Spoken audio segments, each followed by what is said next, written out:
Magandang araw po mga kapuntos, at sa araw na ito po meron po akong tampok na video para sa inyo at sana ay magustuhan ninyo.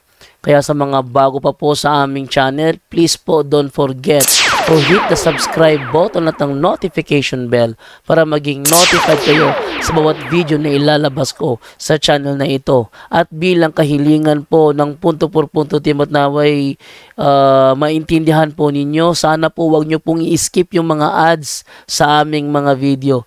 Sa maliit na bagay na po na yan, malaking tulong po yan sa ating programa at sa ating ministry. Sana po maunawaan po ninyo. Maraming salamat po, kaya wag na po natin patagalin. Simulan na po natin.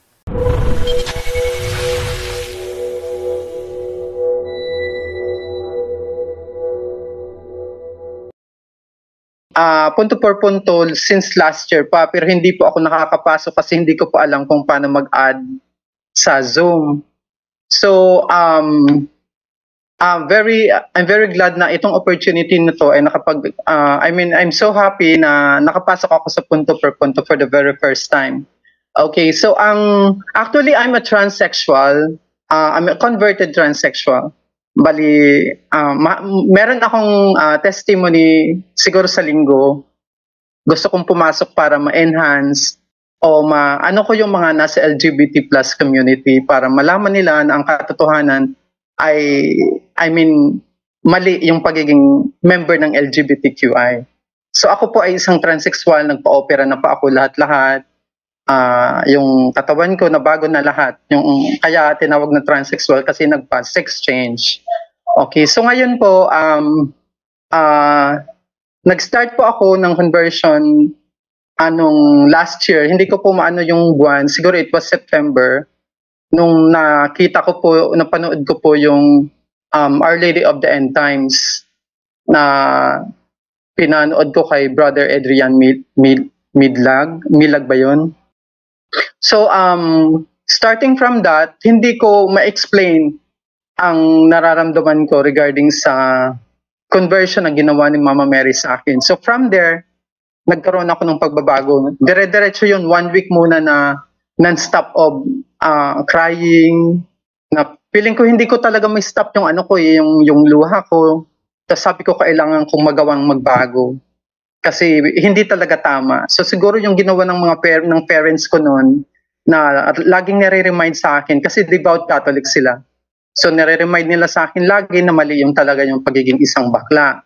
So ako naman kasi wala namang masama sabi ko noon hindi naman masama kasi wala naman akong ginagawa. Hindi ako nakikipag-apid sa iba. As in straight lang ako, bahay, school, simbahan, ganun lang talaga yung ko.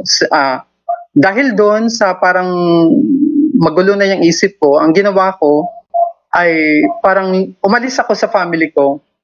I have made my own life. Nag-travel ako abroad. Lahat ginawa ko. Hindi naman ako pumunta o pumasok sa mga vices. So, hindi ako nag-drugs or hindi ako uminom. Wala akong mga ganun. Well, hindi ako nakikiapid sa iba-iba. Wala akong ganun. So straight lang talaga ako. Yung kumbaga, trabaho lang, aral, bahay. Pero sa church, hindi ko na ipagpatuloy yun. Kasi pumunta ako, nag-travel ako sa Middle East. So nawala na lahat. Nawala na yung devotion ko kay Mama Mary. Actually, I was the president of the Legion of Mary when I was in elementary. So, nakalimutan ko yung Bible.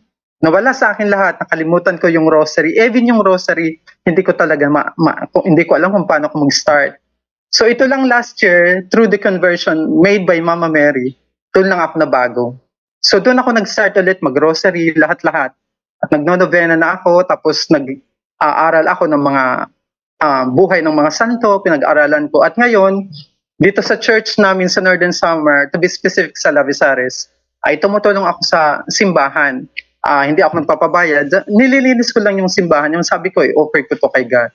So, naglilinis lang, ganun-ganun lang. So far, yung punto per punto, kasama si Father Darwin at saka yung team ninyo, ay inaano ko, kumbaga, kino-convince ko yung mga tao dito sa parokya namin na panoorin yung punto per punto. Kasi ang punto per punto ay napakagaling pagdating sa mga doktrina. Very proud to say na yung bumubuo ng punto per punto ay talagang magaling, maganda magpaliwanag ng mga doktrina. Kasi ang nasasaktan ako bilang isang Katoliko kasi maraming tao dito sa amin na walang alam pagdating sa doktrina. Parati ako nakikipag-argue, hindi naman argue na magkakasamaan, kaya lang yung parang pakiramdam ko, bakit hindi alam ng mga tao yung mga ganitong doktrina. So lumalabas ang kakulangan ng ating simbahan ay ang hindi pagbigay ng tamang tawag doon, yung catechism. So sabi ko in general, bakit may mga Katoliko na nakukuha ng ibang sekta? It's dahil sa kakulangan ng pag-aaruga ng namumuno ng simbahang Katoliko. So walang evangelization. So hindi alam pagkatapos ng binyag, tapos na. So hindi nila pinapaalam ang responsibility ng bawat Catholic. So ako ngayon bilang isang Katoliko ngayon, sa panahon na to, tumutulong ako sa pag-preach ng ganung bagay na kailangang malaman ng tao ang sakramento ng Diyos. So yun. So bali sa testimony night na lang magdadagdag ako. So meron lang akong katanungan. Ang tanong ko po, kasi lagi akong nananaginip ng palatandaan kung saan may mamamatay sa aming pamilya. Simula po nung 9 years old ako, para nakakakita ako dati ng mga kaluluwa na hindi nakikita ng iba. Tapos ako nun sa church every Friday, sabi ko gusto kong matanggal. So lagi ako nagdadasal every Friday. Pero natanggal na yon, yung parang third eye or something. Natanggal naman siya. Kaya lang meron pa rin akong instinct nakakaramdam na pag merong hindi ko alam kung kaluluwa ba or demonic or attraction or whatever. Parang nararamdaman ko lang siya. So yung tanong ko, ano kayang ibig sabihin ng parati kong pananaginip ng mga bagay na nagpapahiwatig na may mamamatay sa pamilya namin, katulad ng building. Pag nanaginip ako ng malaking building, nakakikita ako ng mga rooms na maliliit. Nakakakita rin ako ng mga sasakyan na dumadaan sa iba't ibang highway na putol-putol. At nakakakita, halimbawa, nag-aano rin ako ng dugo, nakakakita ako ng dugo, o lumalabas sa bibig ko yung mga dugo ng dugo. At saka, pag nagta-travel ako abroad sa panaginip ko, ibig sabihin, may mawawala sa, it's either sa pinsan namin, sa malapit na kaibigan, or sa family. Parating ganon. So, proven ko na yan since nang maliit pa ako hanggang ngayon. So, lately, the other day, namatay yung asawa ng first cousin ko. Na naginip din ako ng ganyan. Kaya sabi ko, sino naman kaya ang pamilya namin na mawawala? So narinig ko nung kahapon, nawala yung asawa ng pinsan ko. So sabi ko, anong ibig sabihin na parati akong nananaginip, halos straight 1 week bago mamatay ang isang tao, napapanaginipan ko yung mga ganong bagay. So ang tanong ko po, gusto kong malaman kay Brother Wendell, kasi siya yata yung expert sa ganito. Kung anong ibig sabihin nun, meron bang demonic position sa akin or meron bang, hindi ko alam kung ano. Kasi most of the time, nananaginip ako between 12 midnight until 3 o'clock in the morning. At saka halos gabi-gabi, simula nung siguro mga na ngayon, siguro 4 years, hindi ako nakakatulog, minsan 1-2 oras lang. Kasi yung oppression nangyayari sa akin every 12 midnight hanggang 3 o'clock, lagi akong ginigising. Basta nagigising na lang ako, hindi na ako makatulog. Pero hindi naman ako natatakot. Wala naman akong ganun. Kasi nag-start, previously, bago ako ma-convert, takot ako sa mga spirits, takot ako sa demons. Tapos simula nung mag-confession, nung March 24 to be specific, parang natanggal yung lahat ng fears ko. Fear ko sa hanap buhay, fear ko sa pagkain, fear ko sa lahat. Pati mga devil, wala sa akin yun. So, yun yung isang gusto kong i-share sa inyo during the testimony night. Kung ano ang naitutulong ng totoong pag-offer, confession. Confession is the best pag harap-harapan sa pari. Talagang wala kang magagawang kasinungalingan kaysa doon sa yung merong harang. So, yun po. Yun yung first question ko. Okay, Ano po yung sabihin? Okay, Brother Wendell Talibong, at bago mo na yan, Brother Kenneth Bustamante, good evening sa'yo. Nandiyan na pala si Brother Kenneth ngayon. Wait lang ha. Brother Kenneth ng Pagadian, good evening sa'yo, bro. Ayan, magandang gabi Brother Zando, at magandang gabi sa mga nanonood, sa mga nakikinig ngayon sa Punto por Punto. At salamat sa patuloy niyo pagsubaybay at pagsuporta sa ating palatuntunan bawat gabi. Back to you Brother Zando, sa lahat mga kapatid natin. Okay, bigyan natin kay Brother Wendell Talibong ang pagsagot sa kanyang katanungan, Brother Wendell. Brother Wendell.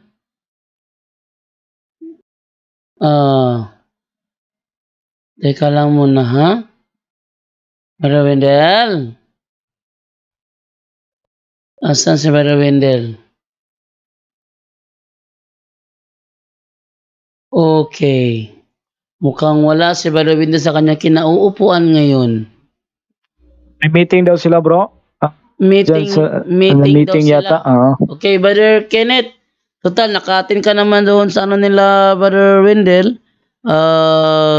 Seminar doon sa Cebu. Mari bang sagutin ng kanyang katanungan? Yes, nakikinig ako sa ating kapatid. Sa ating kapatid na si Sofia. Magandang gabi sa iyo kapatid, no?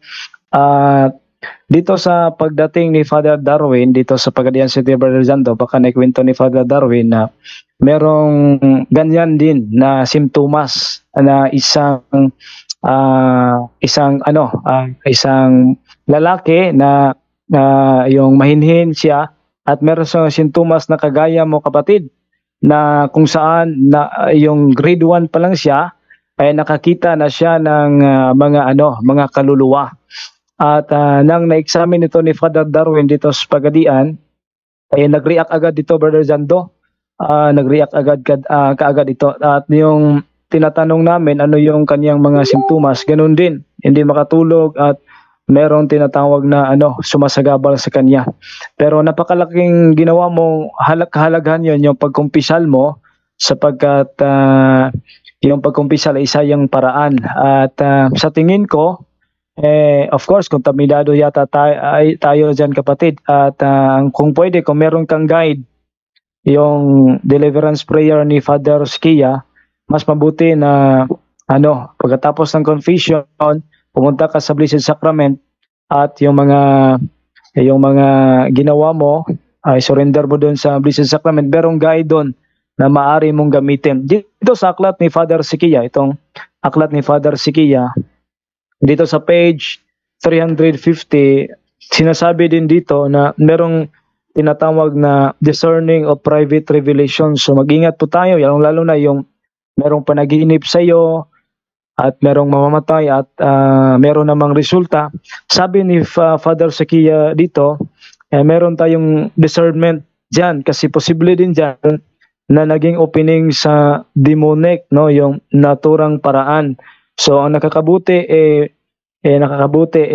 willing ka naman, no, at nagumpisal ka na. Patuloy mo lang yan kapatid, at kung maaari ay bumili ka nung aklat, no, nung aklat ng manual sa prayer para pagkatapos ng kumpisal, pagkatapos ng misa, pumunta ka sa tinatawag na Blessed Sacrament para doon yung pag-close ng yung posibleng open na third eye. Yun lang kasi dito sa Pagadian, yun yung nangyari sa yung nangyari dito sa Pagadian, na kung saan ganun din yung kanyang sitwasyon. Ganun din yung kanyang sitwasyon. At sisiguruhin mo na lahat ng mga nagawa mong kasalanan, lalo na mortal na sala, ay isulat mo yon at makumpisal mo yon. Kapag hindi mo kasi makumpisal, merong hold pa yung demon dyan, merong pang hold. Kaya pag hindi mo nakumpisal yung ibang kasalanan, so magnilay-nilay ka yung mga kasalanan na maaari mong ikumpisal, sapagkat napakaganda ng ating sakramento ng ating simbahan. At gumamit ka rin ng mga sakramentals, itong rosary, bawat gabi at maging itong crucifix. Gamitin mo itong crucifix para bawat gabi pwede mong ilagay sa ilalim ng iyong unan itong crucifix para tuloy-tuloy ang pagtulog po ninyo. Yun lang, Brother Jando, baka mayroong idagdag yung mga kasama. Okay, Sofia, kapatid na Sofia, may Opo. follow-up question ka? Okay po. Actually po, siguro meron talagang demonic possession. Hindi lang katulad nung maliit pa ako. Kasi when I was 9 years old, nakikita ako yung nangyayari sa isang tao in 5 seconds. Katulad nung mama ko, nakapokus talaga ako sa mama ko eh. Lahat ng nangyayari sa kanya, nakikita ko in 5 seconds. Pero lahat yon yung masasama. Let's say kung mawawalan ng malay ang mama ko, kung may masamang mangyayari sa kanya, yun yung nakikita ko lagi. Kaya sabi ko parang hindi maganda, kaya sinabay ko dun sa simbahan every Friday, dadasal ako na sana matanggal kasi walang gamit. Paano ako makakatulong kung in 5 seconds lang malayo siya? Paano ako tatakbo ka pa? Hindi mo na maano. Kaya ang ginagawa ko noon, lagi ko siyang binabantayan. Halos araw-araw nung maliit pa ako binabantayan ko siya kung saan siya pupunta para masiguro ko na safe siya. Actually, marami na rin, mahilig kasi kami sa mga albularyo eh. Siguro hindi lang 20. Kung bibilangin ko hindi lang 20 persons na mga albularyo yung pinuntahan namin. Siguro lampas 20 na, hindi ko alam. Hindi ko maalala lahat ng pangalan. Pero lately, itong bumalik na ako ng Pilipinas, siguro mga 10 ganun. Yun yung mga kilala ko. So, siguro isali ko rin yun sa pag-break ng curse. At saka Brother Jando, dito sa namin, sa parokya namin, yung mga pari dito, ini-enhance ko sila na mag-aral sila ng prayer of deliverance, yung sa exorcism. Kasi sabi ko, lahat ng mga exorcists, sinasabi nila that priests are healers. So, yung isa dito na pinsan ko ay pari. Siya ang in charge dito sa parokya namin. Pinsan ko siya. Sabi ko sa kanya, Father, pag-aralan mo yung exorcism kasi ikaw pwede kang maasahan kasi halos dito sa Northern Samar wala talagang gustong maging exorcist. Hindi ko alam kung takot sila or whatever o baka naman hindi lang nabibigyan ng pansin, sabi ko sa kanya. So baka maano ko siya, makumbinsi ko siya na sumali sa pagiging exorcist. Actually right now, ang ginagawa ko is evangelization coming from the punto per punto lessons by imparting about the right doctrines of the Catholic Church. So this is really the good thing that is happening na yung punto per punto is doing their best to impart what is the right doctrine of the Catholic Church, which is the true church. So sana mag-continue yung programs ninyo, yung programa ninyo. At saka yung ibang members ng punto per punto na i-add ko na si Brother Aljan, yung 781 Catholic ba din? 721 Catholic. Tapos si Brother John Ray, na-add ko na rin. Pero yung iba hindi ko alam. Yung Mr. Sino yun? Yung kanina lang, yung nag-ano ng katuroan. Yung ano niya, hindi ko pa rin nasama, pati yung iba. So, siguro i-add ko na lang later. Pwede pa magtanong? Hello? Yes, Sige hello. po, Pakisagot mo Okay na po. Yung pangalawang tanong ko kay Brother Angel. Brother Angel. Si Brother Angel. Yes po, good evening po. Regarding sa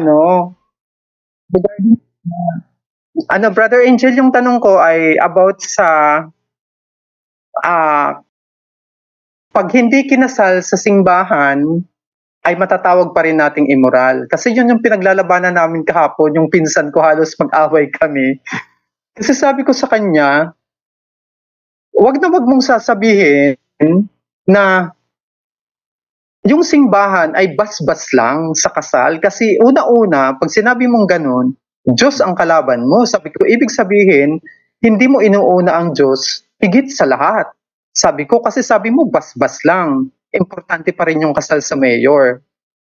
Sabi ko, hindi. Kasi una-una sa lahat, tao tayo. Sabi ko, tapos ang simbahan ay pag-aari, sabi ko, ng ating Panginoong Hesus. Sabi ko, so Catholic tayo, responsibility natin malaman kung ano yung catechism, sabi ko sa kanya. Sabi ko, kung nag-aral ka ng catechism, hindi mo sasabihin yan. Sabi ko sa kanya.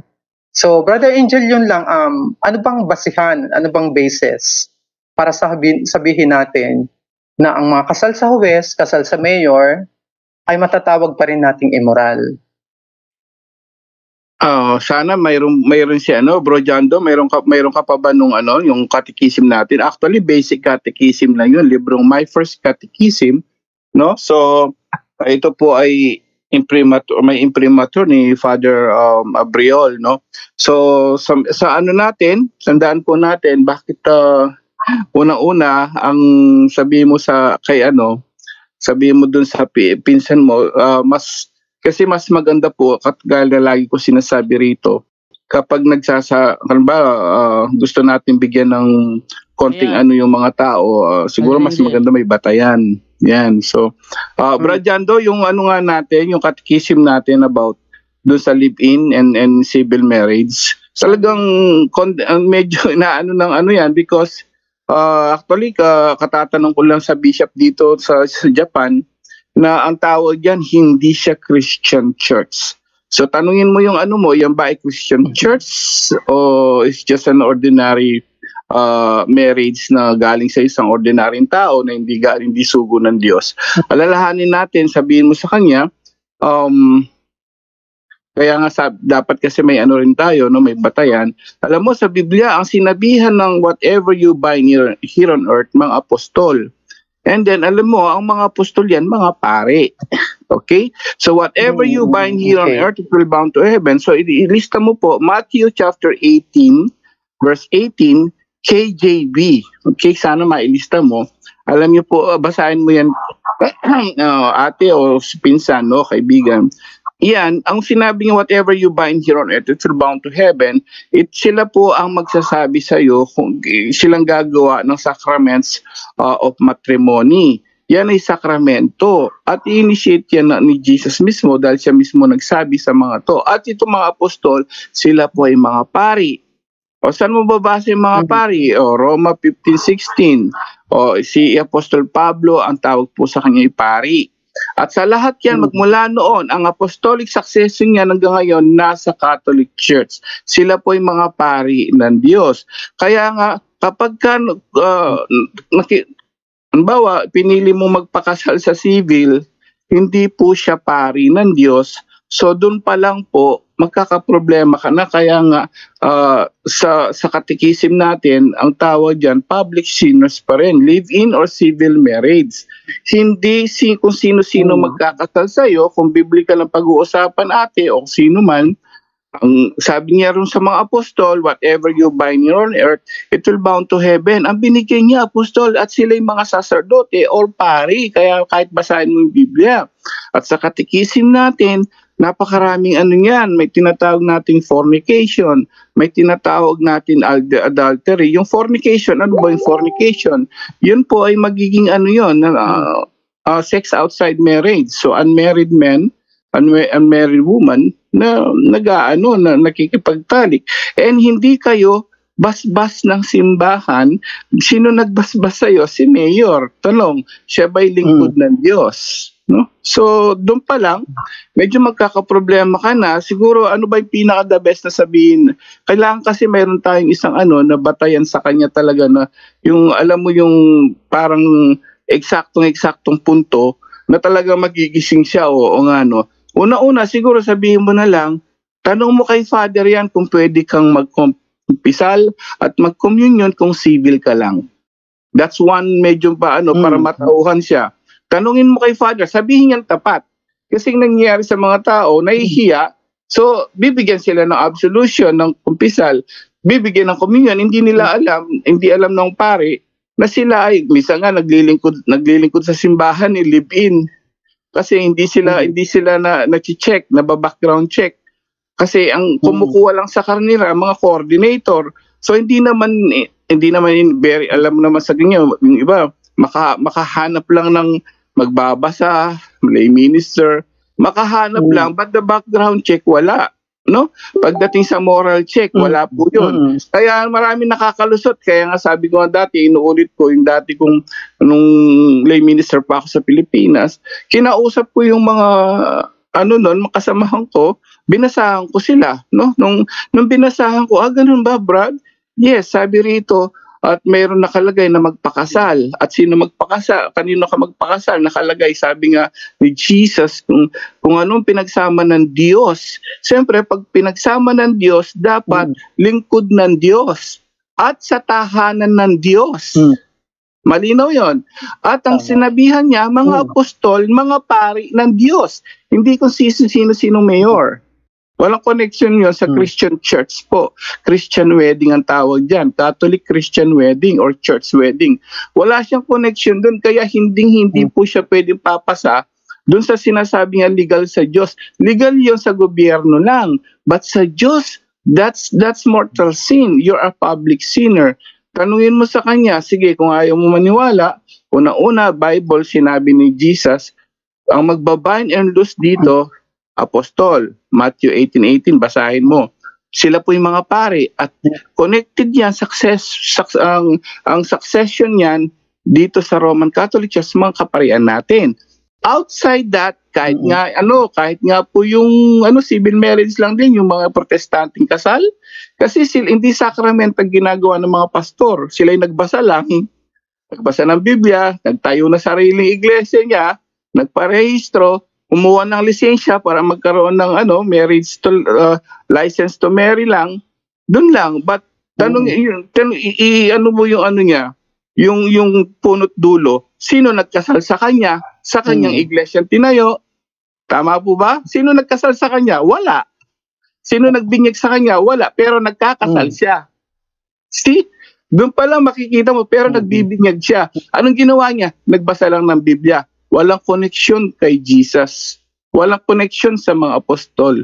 Nagbasa lang ang mga pastor. Nagkasal ka, nagbinyag ka, you don't even have the authority. Sa anong authority mong ginawa? Nagbasa. Sino nagsabi nagbasa? Magkakaroon ka ng authority. Walang ganun. Walang ganun parts kamo. So, itong mga pastor ganun din. Kaya hindi sacraments ang kanilang kasal. At nakakalungkot lang, sa TV, inaano pa yon yung pasal sa pastor si artistang ganito. They don't have any idea na itong mga pastor nagbasa lang yan.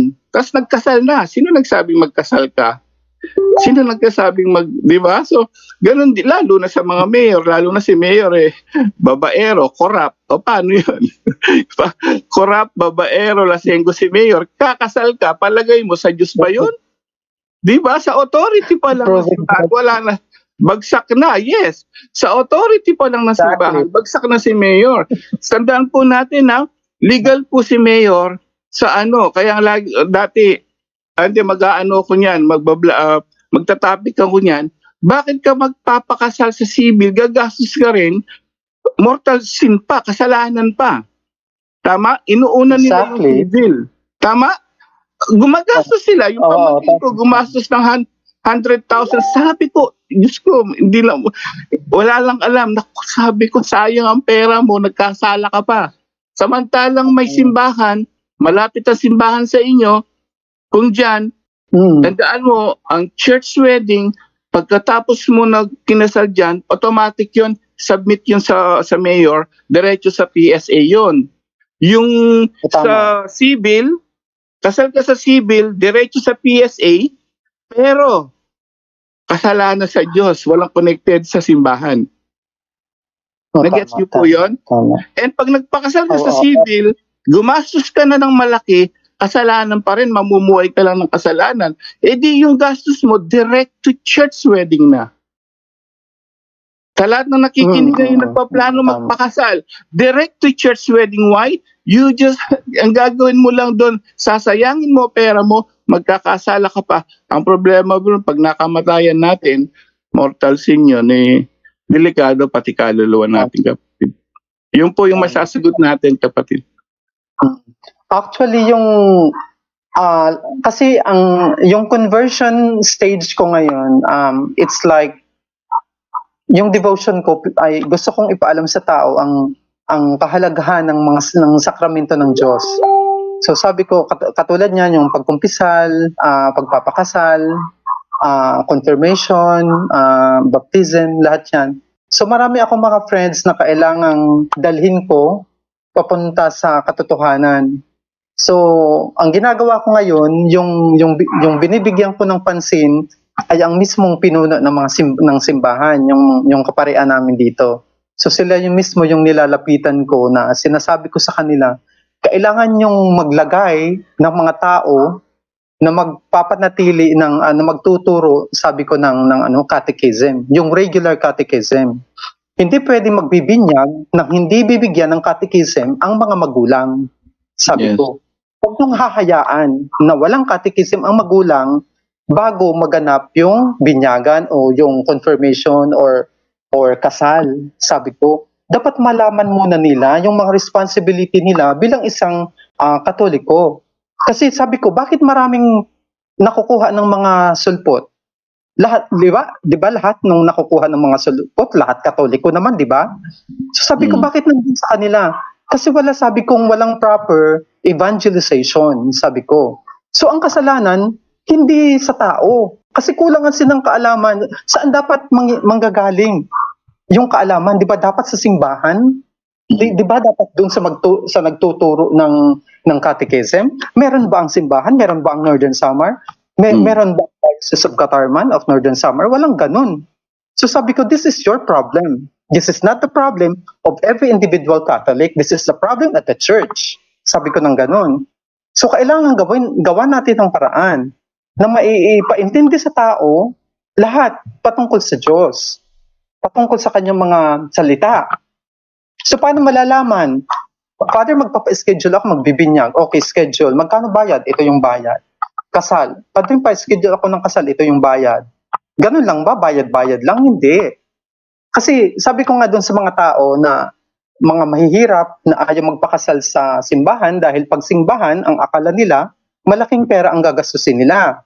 Sabi ko sa kanila, merong mga pare na nag-o-offer ng libre na kahit hindi nyo kailangan magkumuha ng isang witness lang, okay na. Hindi nyo kailangan magdamit, t-shirt lang, okay na. Hindi nyo kailangan, sabi ko, maglagay ng mga burloloy sa simbahan. Sabi ko, pumunta kayo doon, magpabasbas kayo, magpakasal kayo, tapos.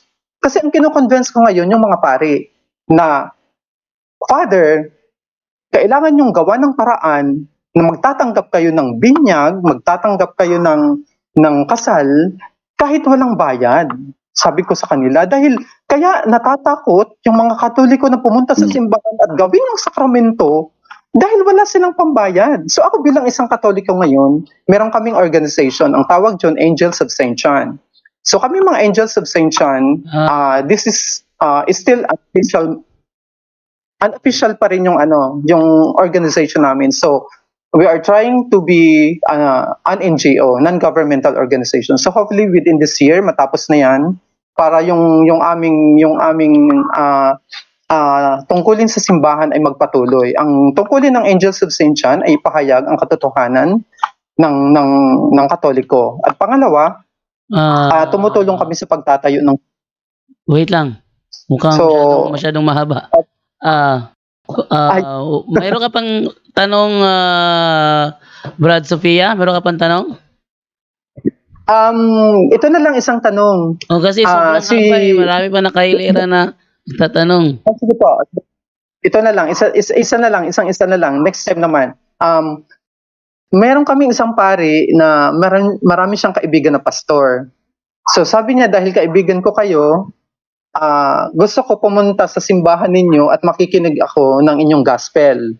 At saka pag nagmisa naman ako dito sa amin sa Katoliko, pumunta din kayo at makinig din kayo sa aming gospel. Tama ba yon? Pwede ba yon? Okay, Brother Angel? Actually, pwede po yun sa kanya, on his part kay Father, kasi may alam na siya. Ang bawal po yun, according to the Code of Canon Law 1374, bawal tayo makinig, makipagsalamuha, at saka dun sa unang 1, verse 10, chapter 1, verse 10, na bawal pong tanggapin yung mga ibang turo ng ano, no? Pero kung ikaw ay, halimbawa si Father, gusto niya lang makinig, gusto niya makita yung kamalian doon, kaya nga pinapapunta niya sa ano, para makita ng mga pastor ang pagkakaiba. So, ang bawal po yun sa mga walang alam, kapatid. So, kung si Father sasabihin niya yun, mapupunta siya ron, makikinig siya, why not? Kasi po nakatikais na siya at alam na niya yung totoong turo na simbahan, kapatid. Bawal po yun sa mga walang alam, kasi baka maano tayo sa ano nila, sa sekta nila na sulpot. Okay, yun lang. So far, maraming salamat sa punto per punto dahil sa mga kaalaman na binibigyan ninyo sa akin at nagpapatibay ng aking pagiging isang Katoliko, proud Catholic. So salamat sa punto per punto. Tumutulong ako sa pag-ano sa inyo, ha. Lahat ng mga friends ko, sabi ko i-add kayo. At basta marami nang nag-add sa inyo na nakataga dito sa Northern Summer. So sana magpatuloy ang programa ninyo. Yun Brad Sophia, ang suggest ko rin sa'yo, imbis na yung mga gano'n na sinasabi, okay din yun, mag-suggest ka kay Father magkatikay, so dagdagan yung ano. Pero pwede rin iano mo yung punto per punto din. So gusto nyo maraming malaman, imbis na kay Eli Soriano, dito pwede kayo magtanong. Ito yung ito yung counterpart ni Eli Soriano na pwede kang magtanong na live, punto per punto every night. Yan. Oo, sinabi ko na sa kanila yon at pinakilala ko na rin si Father Darwin Gitgano. Kay yung pinsan ko dito si Father Prospero Bong Kabili. Siya yung ano dito, yung attached priest dito sa Lavisaris Northern Summer. So pinakilala ko na si Father Darwin at kilala niya si Father Siquia. At saka sabi ko sa kanya, sana matulungan yung simbahan na maging isa sang sources para dito na gawin yung mga kasi marami sa amin ditong demonic possession. So sana matulungan kami ni Father at sa tulong ng ating Holy Spirit, ma-guide siya kung ano dapat gawin. Yun lang po. At saka salamat sa inyo, salamat. Sa ano na lang siguro sa Sunday, testimony night, gusto ko mag-share. Okay, thank you so much, Father Sophia. And then, move na tayo sa next naman na magtatanong.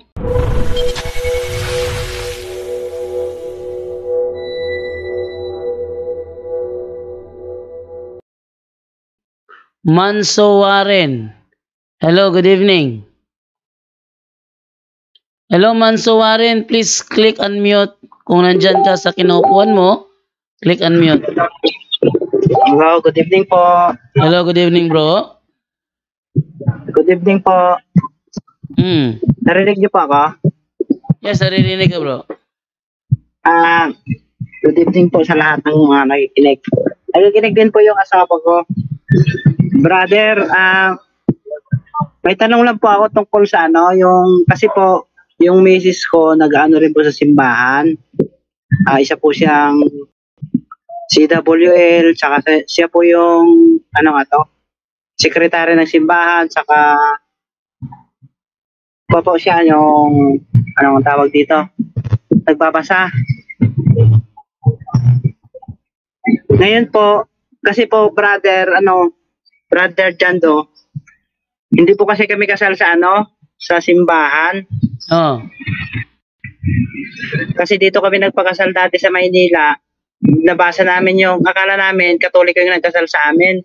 Kasi nung namin nalaman, nung dumating na po yung marriage contract, binasa po ng asawa ko, pala yung nagkasal sa amin, Presbyterian. No. Ang gusto ko lang pong itanong, brother, pwede po ba kaming magpakasal ulit o magpabasbas na lang sa pare para maano po yung sacrament namin makumpleto? Okay, Brother Angel? Yes po, pwede po yun. Alam ng pari yan. So pumunta po kayo doon. Actually ganyan ang ginawa dun sa so imbis na talaga solemn na marriage, may tawag dun con celebration, parang ganun lang siya. So blessings ni Father. So pwede po 'yan as much as possible po, no? Kasi hindi po wala po kayo sa tamang kasalukuyan, hindi ano 'yon, Presbyterian 'yon. So legal lang kayo sa parang na rin 'yon, civil lang po yung kapatid. So as soon as possible, go to your priest at sabihin mo kung siya okay sa basbas, kasi hindi lahat ng priest ganun. So gusto nila yung solemn talaga na matrimony, no? Pero mayroon na pong ganun yon. Pag alam niya yon, babasbasan niya kayo, simple lang po. So para at least basbas kayo kay Father. Pero kasi hindi na mababago yon. Yung sa nyo, Presbyterian nyo, hindi na mababago yon. Nasa Philippine Statistic Authority na po yun. Nasa gobyerno na po yun. Yun lang ang lalabas kahit kailan. Kahit magpakasal, mga nanonood kayo, kahit magpakasal kayo ng talagang malaking church wedding, halimbawa, civil kayo, kahit anong pangkalakas, kayo, kukunin lang ni Father yung civil ninyo, pagkatapos kakasal kayo ng church wedding, pero yung dun sa PSA, yung paring civil, baka magtaka yung iba. Hindi kagaya ng, kaya sabi ko, unahin nyo yung church wedding para pasok yung church wedding sa PSA, church wedding talaga. So pwede po yung kapatid, yung basbas lang ni Father, itanong mo kung ano yung proseso sa kanya for more information, kapatid. As soon as possible. Okay. Maraming salamat. Maraming salamat Bro Angel. Nakikinig din po yung asawa ko ngayon, nasa sub din po. Si Melly Gilman. So para nalinawan po. Maraming salamat po.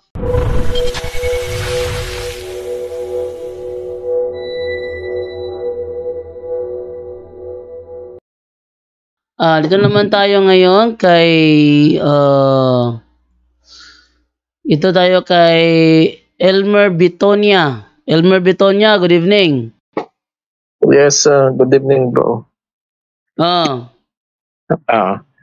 Bale, parang yung mga katanungan ko, yung mga naitanong na ng mga nauna sa akin, puro mga pagpapakasal.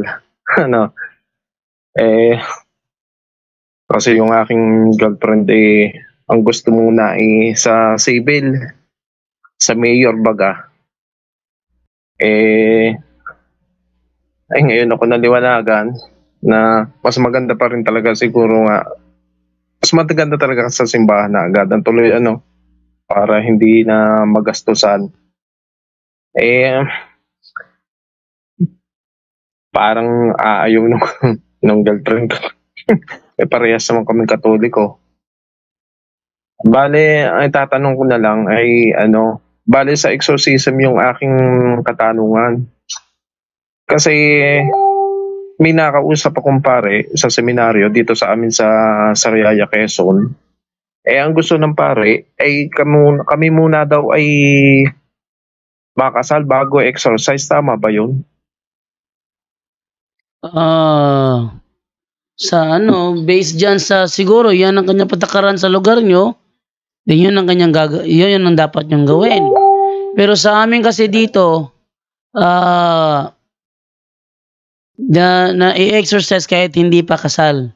Pero laging sinasabi na kung gusto nyo talagang tuluyan kayong gumaling, kailangan kayong magpakasal. Kasi yung hindi pagsunod sa rule of life, ayon doon sa aklat mismo ni Parisikia, will block the success of the deliverance session. Kaya dito, sasabihin na magpakasal kayo, ayun, ang dami na dito bro, na hindi kasal, na exercise, pagkatapos nagpakasal, imbitado pa nga kami. Yeah. So kung dyan sa inyo, sa kanya naman ganyan, and then let us obey kasi ang pinaka malakas na sandata against the evil spirit is yung ating obedience. Sabi nga ni Darwin, obedience is better than sacrifice. Yun ang dapat natin gawin, bro. Kaso nahihirapan na kasi yung girlfriend ko lagi ng ganun kasi sa gabi halos hindi siya makatulog. Kasi bigla na lang siya nagigising tumitingin sa akin na may kapatid tatanungin yan, ko bro? naman siya may kapatid yan, wala? Meron. Kasama niyo o hindi? Ay, hindi. Hindi namin kasama. Nanay niya, magulang niya, Yung magulang niya, yung dalawa niyang magulang. kasama Bali niyo. yung dalawang kapatid ay nakasal na. Yung isa ay sa mayor, yung isa ay sa simbahan. Yung magulang niya kasama niyo. Oo. Yung magulang niya, pwede siya i-deliverance nun. Hmm. Pwede yun. Oh, yung magulang niya. Pero, dapat talaga, sumunod pa rin sa rule of life. Yung authority na magagamit ng kanyang magulang, yun ang kanilang natural authority as parents, at yung anak nila is under sa kanilang authority. Kahit tumanda na yung mga anak is under sa authority ng inyong mga magulang, pwede nilang magamit ng natural authority. But, once again, kailangan talagang sumunod sa rule of life na nasa state of grace. Kasi kung halimbawa, gumaling yung misis mo, tapos ganun pa rin kayo, live-in pa rin, parang maya natin pakasal pag meron ng pera. Walang eagerness na talagang mawala yung kanilang yung nasa state of mortal sin, mahahadlangan yung success ng pagkagaling ng ng shota mo. Ayun. So, iba pala ang patakaran dyan sa inyo kaysa dito sa amin sa Quezon Province, kasi gusto ko muna kami magpakasal muna daw kami bago exercise maganda sana kung wala pa naman kaming pera na pampakasal. Okay, meron Okay, bro. May exercise. Oo. Brother, yung nakikinig yung mga maraming libo-libo around the world. So, wag po nating isipin yung pera. Ako naranasan ko yung kapatid na naglilingkod ako kay Lord nun sa Pilipinas. Ang plano namin ni Mrs. noon, civil pa lang kami noon, naglilay minister na sinabi ko dun sa pare kay father noon na pinaglilingkuran ko. Pareho-pareho sitwasyon natin. Ngayon nangyari, sabi ko, babalik muna siya sa Japan, father, 1 year, mag-iipon muna kami. Alam mo, sabi ni father sa akin, sabi niya, ang importante, hindi naman yung pera importante yung mabasbasan kayo. So, tanggalin natin sa isipan natin, yung mga maraming tao ngayon, mas importante yung bongga kaysa dun sa kaluluwa. So, ang mangyayari kasi, tandaan natin anytime, any moment, mortal sin kasalukuyan yung nangyayaring live-in. So anytime sabi ng 1035 ng Catechism, when you die in a mortal sin, ang mangyayari talaga, immediately, lahat na nakikinig ngayon, you will go to hell. So ang mangyayari, ano bang mas mahalaga? Yung bongga o yung kaluluwa? Kasi ang ginawa namin noon, talagang nagpaplano kami, lahat ng tao yata ganun ang plano, which is mali. Hanggang sa umabot ng makamatayan na lang, hindi nakapagpakasal, saan pupunta yun ayon sa Catechism natin?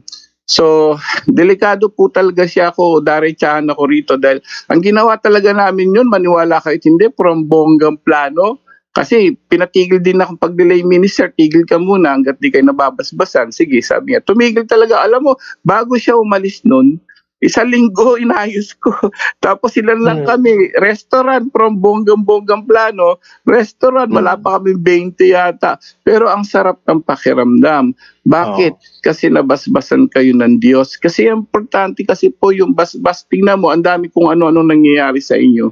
And that's the opening of the opening yon, door opening ng mga evil spirit yan, yung mga hindi kasal. Door opening yan. Bakit? Mortal sin In every mortal sin, may demonic na papasok diyan. Kada isang mortal sin lang. Maliban dun sa paalbularyo, maliban sa 7 deadly sin, yung lang live-in pa lang, mortal sin na may nakakapit na diyan. Si ano yan? Sino ba yun? Beelzebul demon na ayaw niya kayong papakasal para magtuloy-tuloy ang pag-mortal yung kasalanan. Pag namatay ang tao kasi, makukuha niya. And that's exactly yung pag-deceive ni ang gusto ng mga tao ngayon, bongga. Magpapakasal sa civil, konti lang. Bongga sa church. Ang nangyari, hindi na umabot sa church.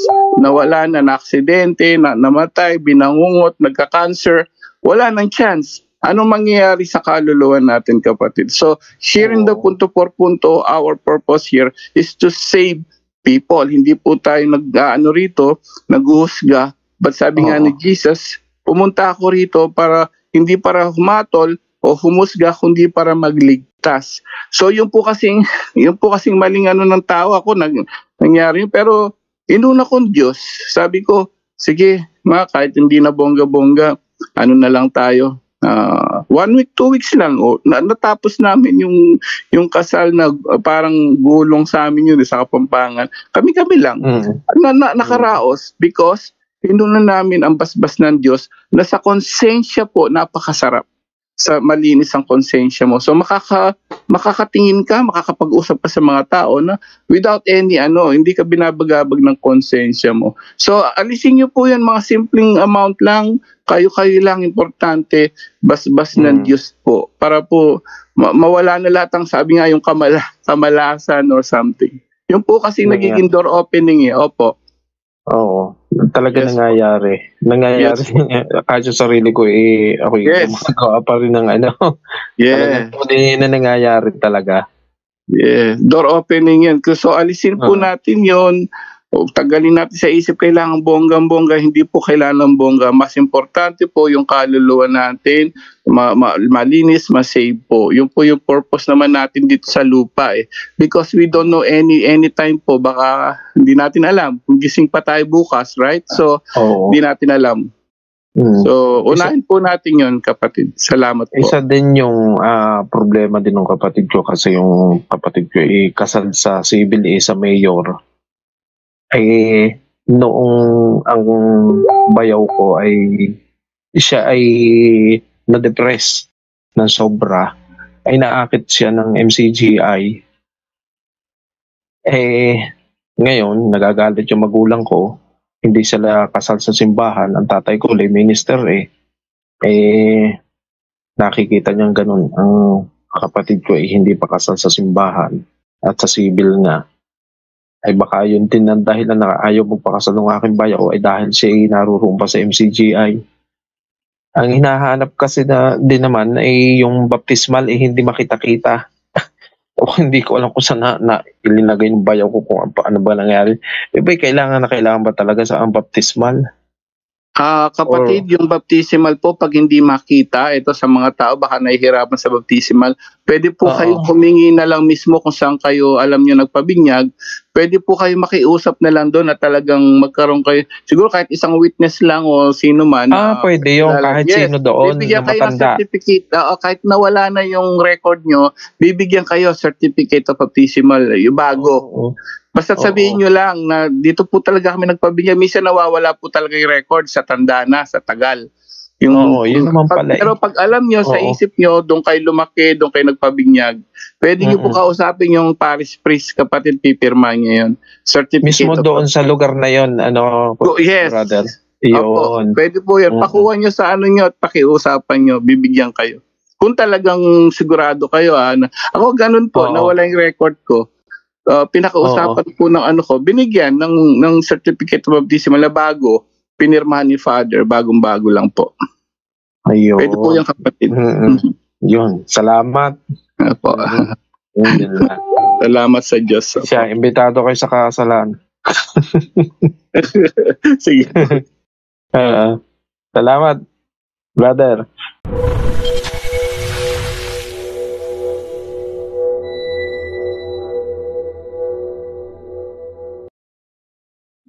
Ronnie Gaton. Okay. Yes. Good evening, Brother Jando Alabado at sa lahat ng mga kapuntos dito. May tanong na naman ako regarding sa aggressive ito sa Diocese of Marbel aggressive siya. Tapos ukol po ito sa nais ko na ilahad yung katotohanan kung baka masagot ninyo ukol sa North American Old Roman Catholic Church o Third Succession. Kasi si Father Joe Advincula,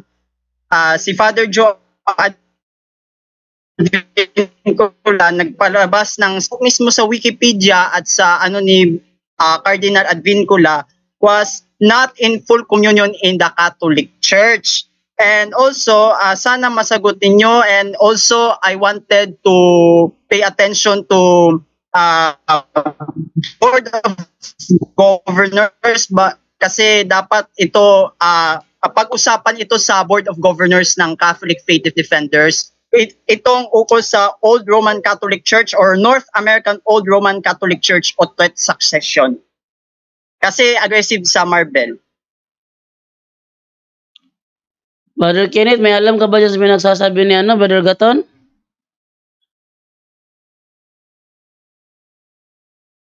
Nandito ata si Brad Wendell Nasaan na? Wala, hindi nasa meeting yan. Brother Kenneth, pakisagot.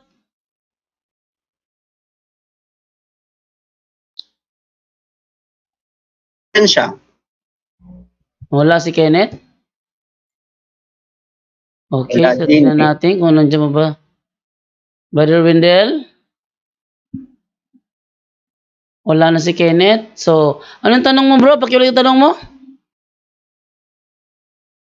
Pwede nyo bang ilahad yung katotohanan ukol sa North American Old Roman Catholic Church Otlet Succession or Old Roman Catholic Church or Old Catholic Church? Lalong-lalo na yung pinalabas ni Father Joe at Vincula at yung issue, kabilang dito yung issue regarding sa isang pari na lumisan sa simbahang Katoliko, lalong-lalo na sa Diocese of Marble. Aggressive yung question. Old aggressive Roman kasi Catholic dito. Sa North America? Old Roman North American Old Roman Catholic Church or many variants po yan North America? North American Old Roman Catholic Church Otlet Succession. Old Roman Catholic Church. Okay, so ulitin ko, North American Old Roman. Ulitin ko lang. Ito ay tatag Ilahad ni sana yung katotohanan Ito ay tatag ni Carmel Henry Carfora. Siyang nagtatag nito. Yun. At hindi yan tatag ni Kristo Hindi, ito ay tatag ni sabi dito sa ito muna. Try ko muna hanapin tong line na ito. Baka sakaling makita ko. Okay. Uy. Ba't wala? Biglang 0. Ang sabi, ganito. No? The historic canonical American jurisdiction of the Old Roman Catholic Church organized by Carmel Henry Carfora. Traditional independent liturgical. So, sila ay sila ay tatag ng ibang tao. Yun. Wait lang ha. Pumana ko dito, historic. Okay, asan ba to? Isa lang. So siya sa Wikipedia. Sa Wikipedia kasi sinabi doon, not in for communion. Lalong-lalo na kay Father Joe Alvincula, yung sinabing not in full communion, para lang niyang isi-SPX, bro. Not in full communion. Schismatic po ba ito? Kasi si Attorney Marvillasus nagsabi na, direct to the point, schismatic daw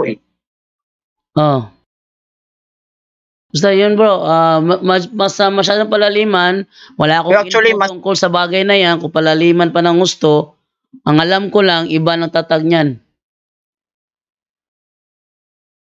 Ang masasabi ko lang dito pa matapos na ito is dapat i-inform mo Brother Jando, sina Brother Wendell, Brother Kenneth na pag-usapan ito sa National Board of Governors ng Catholic Faith Defenders para ma-aware yung mga Catholic faithful.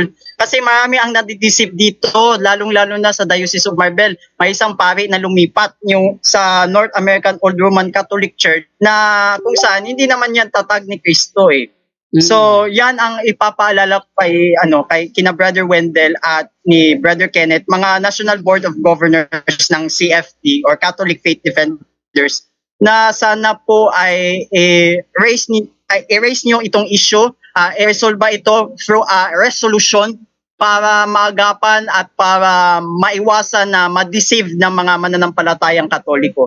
Yun lamang po. Sana pakisabihan ng National Board of Governors ng Catholic Faith Defenders sina Brother Wendelman or si Brother Kenneth or si Brother Tata kung nandito man sa punto per punto or sa susunod na mga Okay. Hello, brother. katanungan. Brother. Yes po. Yes, yun mga marami yan, hindi lang naman North American, no? Ang tawag diyan Old Catholic Church. Marami sila. Yung iba nag-ordain na ng female bishop, yung iba kung ano na ginagawa. They're still Catholic, but ang tawag dito, sabi rito, even though this old Catholic Church, marami pala yan, yo. So the sacraments of these churches are valid, but when performed by a validity ordained priest, but they are still illicit. And therefore, Catholics should avoid them. Pinapa-avoid. Avoid them outside a danger of death situation. So, in other words, parang SSPX din. No? Kumbaga, sabi ko nga, parang NPA lang ba yan? Pag illicit kasi, pag sinabi mong illicit, hindi sila full communion. Alam mo yon? So, may mga turo sila na kakaiba. So medyo delikado siya talaga, no? Parang SSPX na nagtuturo sila ng ayaw tanggapin yung turo ng ng 1962 Second Vatican Council. May mga sila pero Catholic, bro, no? Pero delikado sila dahil may mga gumagawa na sila na sariling batas nila, sariling grupo. Yung iba nag-aano pa ng female bishop. So delikado pa rin, kapatid. So pinapa-avoid ng Vatican sila hangga't maaari na makiano doon. Dapat straight lang from Roman Catholic Church lang talaga, kapatid. Marami yan, hindi lang naman North America, hindi lang yan. Marami yan nakalagay dito. Ang daming nakalagay na makikita mo yan sa Code of Canon Law 844, kapatid. All Catholic churches in Europe and Polish National Church. Makikita mo yung Oriental churches name in Canon 844, paragraph 3. Ayan, napakarami. United States of America, mga All Catholic churches ang tawag sa kanila, kapatid. No? So, dun mo ihanapin. So, yun ang mga situation nila kasalukuyan. Okay, ba ninyo? Okay na ba yan? Okay na po. Sana magpatupad sila ng resolusyon sa Catholic. Yung mga National Board of Governors po, sana po magpatupad ng resolusyon regarding sa ukol mismo sa nag-raise na deceiving na pangalan ng kahit anong Old Roman Catholic Church or Catholic Church para ma-aware yung mga member ng CFD at lalong-lalo na ng mga Katoliko na wag kayong anything else para mas mapanatili na state tayo sa Roma. No, naniniwala ako na ang Roman Catholic Church o yung Catholic Church na itinatag ni Cristo doon na kung saan yung center ng opisina ng Santo Papa ay nasa Roma, ay naniniwala ako na ito talaga ang tunay na simbahan at wala nang iba. Yun lamang po. I hope na maliwanagan yung sinasabi ko. I think Attorney Mar Villaso said that the North American Old Roman Catholic Church, nag-chat kami Sabi niya, direct to the point, na schismatic daw yung naturang North American Old Roman Catholic Church. Kapag binasa ko yung chat ni Attorney Mar Villasos, I hope kung makilala nyo si Attorney Mar Villasos dyan. Okay, thank you, bro. Brother Angel. Okay, maraming salamat sa iyo, Brother ninyo Gaton.